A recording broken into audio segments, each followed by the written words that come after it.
crazy news, guys. And a Jazeera reporter was just granted an access into one of Hamas' secret tunnels that they're waging war against the IDF. And he's taking us through it and showing us. So let's watch this, because there's a lot of things to say about that. الرغم من أطنان المتفجرات اللي بيستخدمها الاحتلال الإسرائيلي في قصفه الجنوني على قطاع غزة ومحاولة تطبيق لسياسة الأرض المحروقة، إلا أنه مجاهدي القسام بيخرجوا له من وسط هذا الركام وبيوجهوا له الضربات من خلال كمائنهم وعقدهم القتالية. في هذه المشاهد الخاصة والحصرية سنلتقي بثلة من هؤلاء المجاهدين ليحدثونا عن بعض تفاصيل ذلك. Look how proud he looks when he's talking about how they come out of these tunnels and they shoot at them. And it's like literally standing in a completely destroyed Gaza. There's not a single house standing there. And he's full on proud of these guys that brought this destruction on them. Gaza was not like this before October 7. Gaza is like this now. Let's continue. Actually, a sad fact, but this is how Hamas dug these tunnels. They used a lot of Chinese workers and Gazans that would blindfold them, take them underground, and they will dig these tunnels and they would live there. And many times they actually execute them because they didn't want to risk Israel knowing about these tunnels. They used their own people as slaves. طبعا بإجراءات أمنية وتأمينية معقدة قام فيها عناصر من استخبارات كتائب القسام، قدرنا أنه نصل إلى داخل إحدى أنفاق كتائب القسام في قطاع غزة. راح نقابل في هذا الفيديو ثلة من مقاتلي كتائب القسام في داخل عقدهم القتالية لنتعرف على أحوال مجاهدي القسام. During my time when I was serving in the IDF in Gaza, that's exactly when they started digging these tunnels. I've lost several friends as we were trying to combat these tunnels when they just came out. Back then, it was just a few tunnels. Now, يعني السير في داخل it's bigger than the Metropolitan in London. It's the biggest project by far that was done in Gaza. All of the tax-paying money that was sent to aid the people in Gaza was taken to do these things, to build dungeons and tunnels and shelters, not for the Gazans, but for Hamas, a terrorist organization. Not for the people of Gaza, but to hide the hostages. They don't want the people of Gaza to be in the underground city where they have water and food and shelter because they're stealing the humanitarian aid from the Gazans. But they want the people of Gaza to be above them, living in poverty in these rebels and used as human shields because they hope that if many of them are killed, then you would feel very bad for the Gazans, which you should feel very bad for every innocent life that is taken. But they're doing that on purpose so they can continue committing these crimes. And this guy, this reporter, seems like he just went to Disneyland. He's like glooming with excitement. النفق بدون أن أحمل أي شيء، يعني بأجد صعوبة بالغة جدا، يعني صعوبة كبيرة جدا أثناء المشي، حتى التنفس مش عارف إذا الأمر طبيعي أو لا. حتى التنفس كل ما بنتقدم أكثر كل ما بحس في صعوبة في التنفس. هذا الأمر طبيعي؟ هذا الأمر طبيعي إن شاء الله. إن شاء الله. السلام عليكم. سلام، كيف حالك؟ أنا شغال. These are probably IDF weapons that were stolen on October 7th. السلام الله عليكم. كيف حالك؟ يعطيك ألف عافية. Once in a while, you'll see some of them holding a tavor with them. الله يعطيهم العافية. يعطيهم العافية الشباب، ربنا يعني يتقبل منكم صالح الأعمال.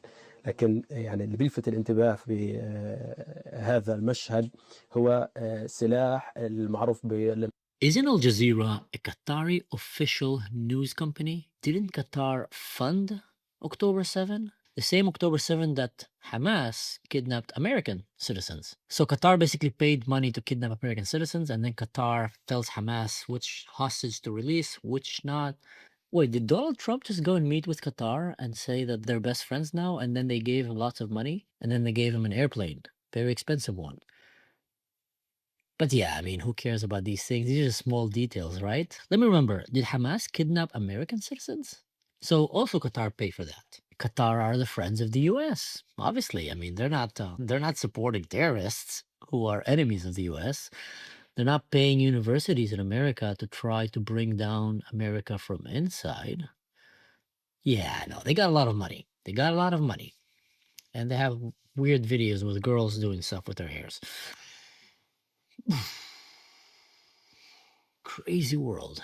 Crazy world. Well, enough with that. Let's get to the interesting stuff. There is a reason why Hamas is releasing this video. This is a big no-no for them. They're risking so much right now, not just because they showed us walls and a tunnel. They're risking so much because Israel have been intensively mapping all the tunnels in Gaza for so long, investigating, interrogating every live terrorist that they found, getting all the information. Just imagine what Israel could have done with the power of AI and the Jewish brain and the Shabak and the Mossad. So this journalist now, he's alive.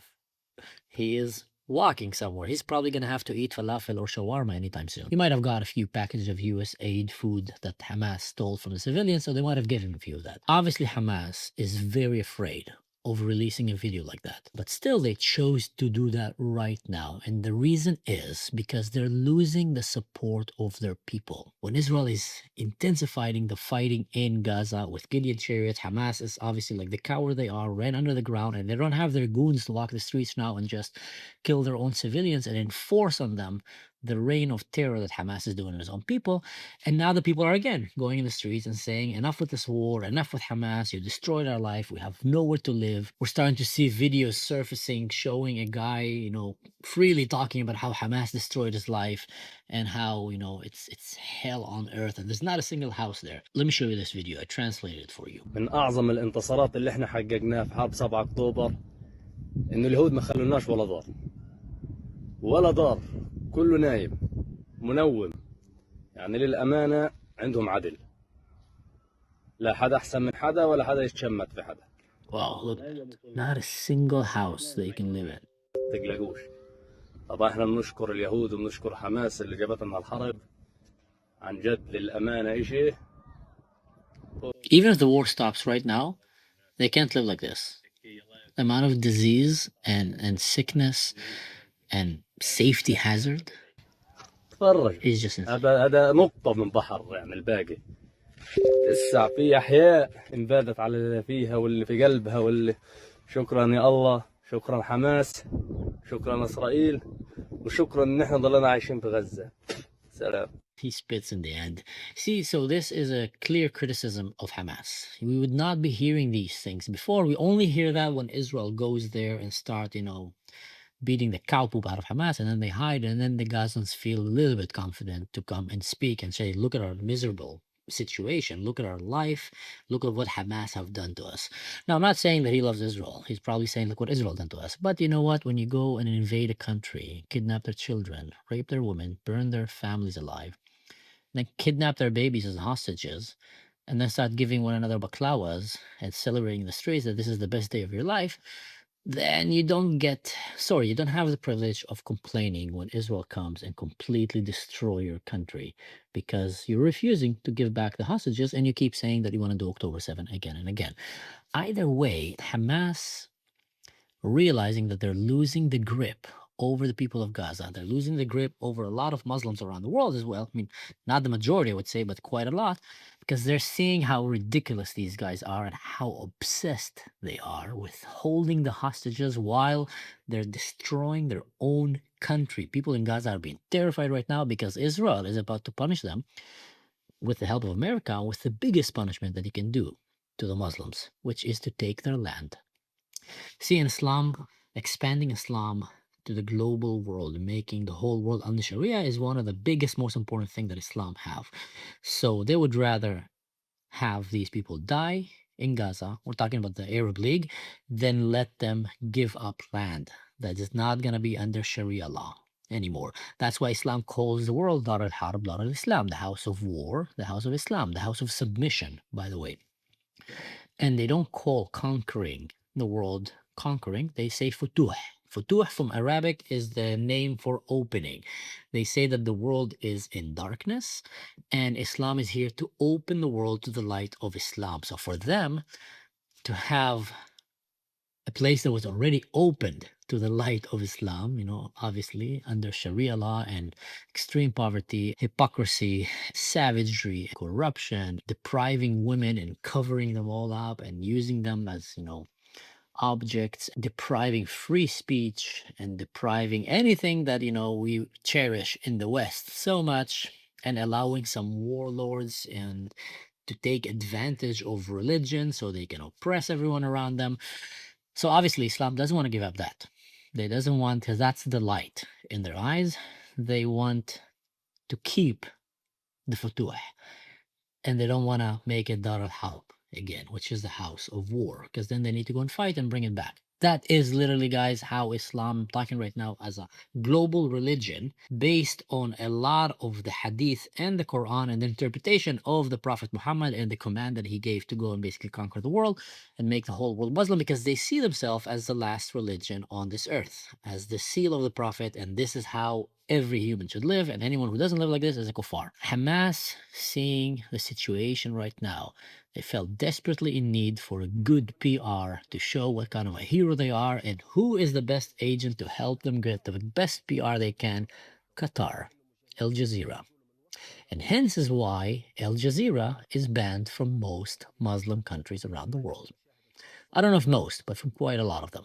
Why? Because they know that Al Jazeera is an agent of the Muslim Brotherhood on steroids. Al Jazeera is an agent of chaos and of radical Islamic teachings, and any Muslim country that want to live in peace and that want to start progressing toward the future and not backwards is not going to allow Al Jazeera to be aired in their country. That's as simple as that. Where do they allow Al Jazeera to be aired freely? In the Western world. Surprise, surprise.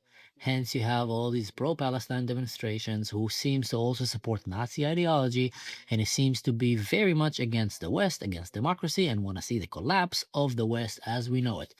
Who's behind this? Qatar again. Is there anyone out there that Qatar is not paying, from FIFA all the way to the cabinet of Bibi Netanyahu? And now even Trump, they're giving him gifts. Now, I'm not saying that these people are directly bribed and working for Qatar, but I mean, it's quite a lot of money there. And these guys have so much money to throw. And let's be honest, these people are just humans. So if someone comes and tells you, I'm going to give you $10 billion, here, $10 billion, and just, I'm not asking you to betray your country. I'm not asking you to betray your values. Just, keep a blind spot here. Just don't look there. $10 billion, don't look. Right now, you will get that money, $10 billion, and ignore something. Something small. Your school committee with their kids, just ignore what the teacher is saying. Just ignore. Let us say that. Sounds crazy, I know. Let the teacher say that. $10 billion. All right? Who would not do that? Many people would like to say, no, I would never do that, but $10 billion. So, are Qatar bribing right now Western leaders? Again, not bribing, just kind of recommending, hey, let's lift sanctions from Syria. We'll give you a lot of money. Here's an airplane, lots of money. It's going to be good for you. Let's remove these sanctions. They're peaceful. They just want to implement Sharia law on Syria and do an ethnic cleansing of all the people in Syria, the Druze, the Christians, Kurds, the Alawites. But let's remove the sanctions because we want to send them money. So here, you take some money. Not a big deal. It's not going to affect you. It's going to create a lot of works in the US. Oof. Crazy, huh? Crazy. Well, anyway, guys, hope you enjoyed today's video. I hope you found it beneficial. I'm trying to give you as much as I can from my experience as a former IDF officer and a member of the Special Forces and an Arab who actually grew up in Israel. So I know this culture inside out. And that's what I'm trying to warn you about it. If you enjoyed this video, don't forget to do the like, share, subscribe, everything. And also, if you want to help support this channel so I can keep doing these videos for you, because after all, I'm doing this out of my own free time and for free, go and check my Patreon where you can find practical, direct ways to support my work. From the smallest amount to the biggest amount, up to you. But that greatly helped me to keep doing what I'm doing. But until then, guys, don't do anything stupid. And in general, just don't allow Al Jazeera to be aired in your countries. Nothing good comes out of that. Nothing.